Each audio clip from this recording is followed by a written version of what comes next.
তায়েফের ময়দানে আমার রাসূল রক্ত দিয়েছেন। আমি সেই তায়েফ সফর করেছি।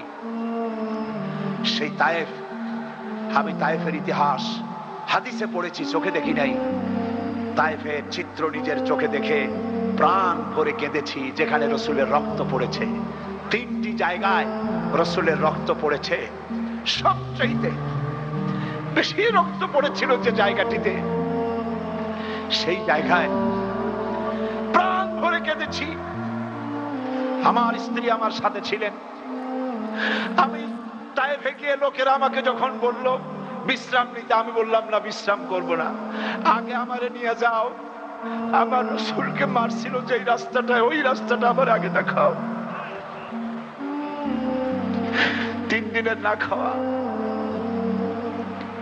রাস্তার 2 দিকে কাফেরেরা দাঁড়ানো, চতুর্দিক থেকে পাথর মারা শুরু করে দিল। আহারে, এমন সুন্দর চেহারার মানুষ দেখে কেমনে মারলো তারা। হুজুর পড়ে গেলেন, ওরা কাফেরেরা এসে জোর করে ধাক্কা মেরে হাঁটানো। আবার হুজুর পড়ে গেলেন, বেহুশ হয়ে পড়লেন। আবার ওরা উঠাইয়া জোর করে আবার হাঁটানো। তৃতীয় শেষ জায়গায় গিয়ে হুজুর বেহুশ হয়ে পড়ে গেলেন। শরীর থেকে সবচাইতে বেশি রক্ত পড়েছে সেখানে। আমি লম্বা সেজদায় পড়ে এত কান্না কাঁদছি, আরে আমার নবীজির রক্ত পড়েছে এই মাটিতে। ফেরেশতারা এসে বলছেন, হে রাসূল, আপনার এই অবস্থা দেখে আকাশের ফেরেশতারা কাঁদতে কাঁদতে অস্থির হয়ে গিয়েছে। আপনি আমাদের অনুমতি দেন, এই পাহাড় চাপা দিয়া কাফেরের কুষ্টি সাফ করে দেই। আমার নবীজি বললেন, না, আমি তা বলবো না। আমি তো পৃথিবীর মানুষকে প্রতিশোধ দিতে আসি নাই।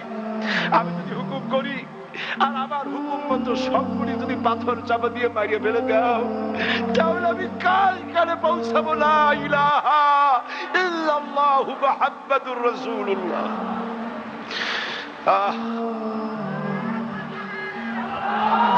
রাসূল করিম সাল্লাল্লাহু আলাইহি ওয়াসাল্লাম উঠে বসেছেন, সঙ্গে যায়েদ, রক্তাক্ত শরীর। আহারে, যেই শরীরের দিকে মানুষ একবার তাকাইলে চোখ ফিরাইতে পারত না। হযরত আয়েশা বলেছেন, যে সমস্ত নারীরা ইউসুফ আলাইহিস সালামের দেখে হাত কেটে ফেলাইছিল, ওরা যদি আল্লাহ রাসূলকে দেখতো, হাত কাটতে কাটতে কলিজা কাটিয়ে ফেলাই দিত, টের পাইতো না। এমন মানুষের গায়ে কেমনে বাছুর মারলো।